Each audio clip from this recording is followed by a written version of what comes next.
al analizar la única pieza que tiene el Museo de Arte del Estado de Veracruz, del artista regiomontano Alfredo Ramos Martínez, Retrato de Dama, realizado al pastel, se nos brinda la ocasión de repasar algunas páginas del arte mexicano en las que su participación fue de gran relevancia. Su iniciación artística ocurre cuando, a los 11 años de edad, obtiene una beca para estudiar en la Escuela Nacional de Bellas Artes, la misma que la costumbre sigue llamando Academia de San Carlos, y que hoy pertenece al cuerpo de facultades que integran la Universidad Nacional Autónoma de México. En 1899, Alfredo Ramos Martínez obtuvo otra beca, esta vez para ir a estudiar al extranjero, precisamente en Francia, donde el joven atrajo la atención de los críticos de arte. Uno de sus admiradores fue el poeta nicaragüense, fundador del movimiento literario llamado modernismo, y cuya palabra elogiosa resultaba ser un toque de gran distinción entre los artistas del momento.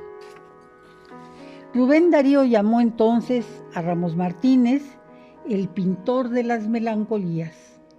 esencia perdurable en la mirada de sus modelos y en los escenarios donde las ubica, principalmente a las mujeres, como las que representa en la obra Primavera de 1908 que expuso en el Salón de Otoño en París.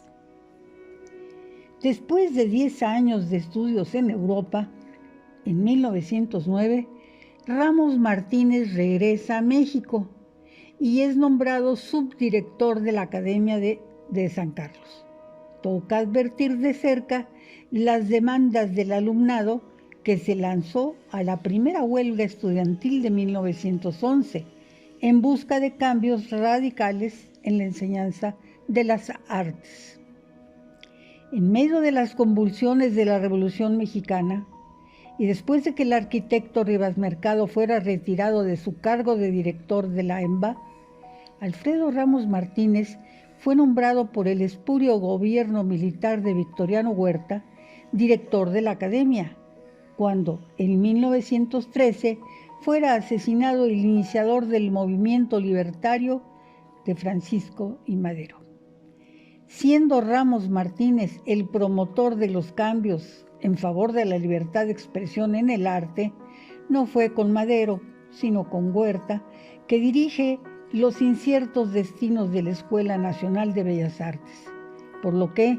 al caer este dictador, en 1914, Ramos Martínez también deja la dirección de la Escuela Nacional de Bellas Artes y pasa la estafeta al doctoratle, Gerardo Murillo,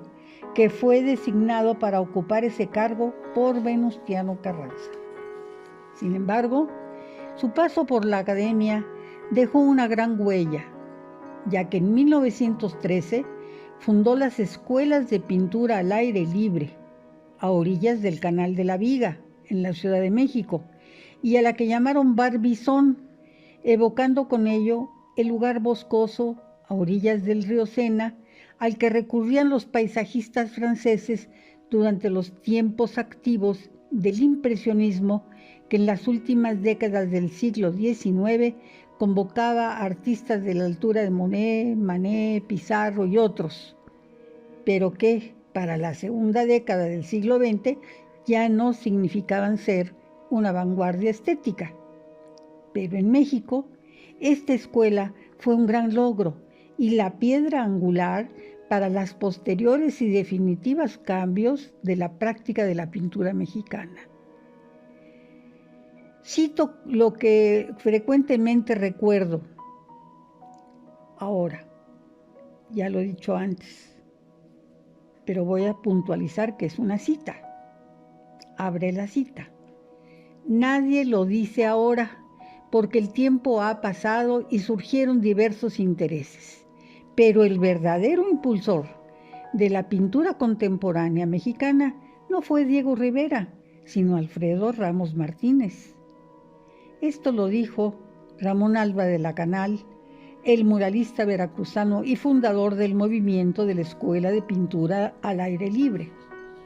ni más ni menos. Otro comentario que siempre sale a colación cuando se citan las escuelas al aire libre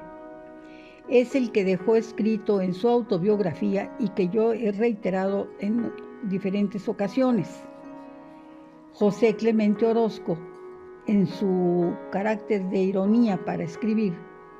dice, cito, fundar en Santa Anita una escuela de pintura al aire libre, llamada pomposamente Barbizon, era como fundar sobre el río Sena, cerca de París, una Santa Anita llena de trajineras, como las que conocemos de Xochimilco, con pulques, charros, enchiladas, guaraches y cuchilladas. Esto no quiere decir que Ramos Martínez hizo mal, y aquí está la clave de la cita, porque no es solamente la ironía casi burla, sino que lo que realmente vale la pena destacar es esto. Esto no quiere decir que Ramos Martínez hizo mal, al contrario, era la reacción natural contra la academia que ya estaba en completa descomposición programática. Lo que Orozco no dice es que su experiencia, ya que sí participó en las escuelas al aire libre, su experiencia en las escuelas al aire libre lo hizo afirmarse en que eso no era lo suyo, que él nunca sería paisajista del natural, por lo que no continuó con sus colegas Fernando Leal, Jean Charlot, Ramón Alba de la Canal, Rafael Vera de Córdoba y otros, que sí apoyaron al movimiento cuando se extendió desde Santa Anita a Chimalixtac, Coyoacán, Churubusco y otros sitios. La propuesta de Ramos Martínez sienta las bases de un arte nacionalista al incluir temas sobre la patria y el pasado prehispánico, aspectos que serían retomados años después por los muralistas Diego Rivera, David Alfaro Siqueiros, Orozco, Alba de la Canal, Fermín Revueltas y tantos otros que integran con su obra la llamada Escuela Mexicana de Pintura y que, aisladamente, habían tocado con anterioridad Saturnino Herrán, Germán Gedovios y Parra, entre otros de los renombrados maestros de dibujo, pintura y colorido. Al inicio de los años 20, Ramos Martínez es nombrado de nueva cuenta director de la Escuela Nacional de Bellas Artes, un 11 de febrero, para sustituir al maestro Mateo Herrera. Y ya como director de nueva cuenta en la Escuela de Bellas Artes, Ramos Martínez organiza exposiciones que fueron muy exitosas, tanto en París como Berlín como Madrid, con la obra suya y sobre todo con la obra que se realizaba en los centros llamados escuelas de pintura al aire libre. Sin embargo, por cuestiones privadas y políticas, a principios de los años 30, Ramos Martínez tiene necesidad de fijar su residencia en Los Ángeles, California, donde obtuvo mucho éxito. En 1942 regresó a la Ciudad de México, donde pintó murales, desgraciadamente hoy desaparecidos. En 1945 visitó Monterrey, su tierra natal, donde presentó exposiciones con sus obras y las de sus discípulos. Al regresar a los Estados Unidos, expuso individualmente en Nueva York, Los Ángeles, La Joya, San Diego, siendo esta su última exposición, al morir de un paro cardíaco, dejando inconclusos el encargo de unos murales en el Scripps College en Claremont. Queda para la historia del arte mexicano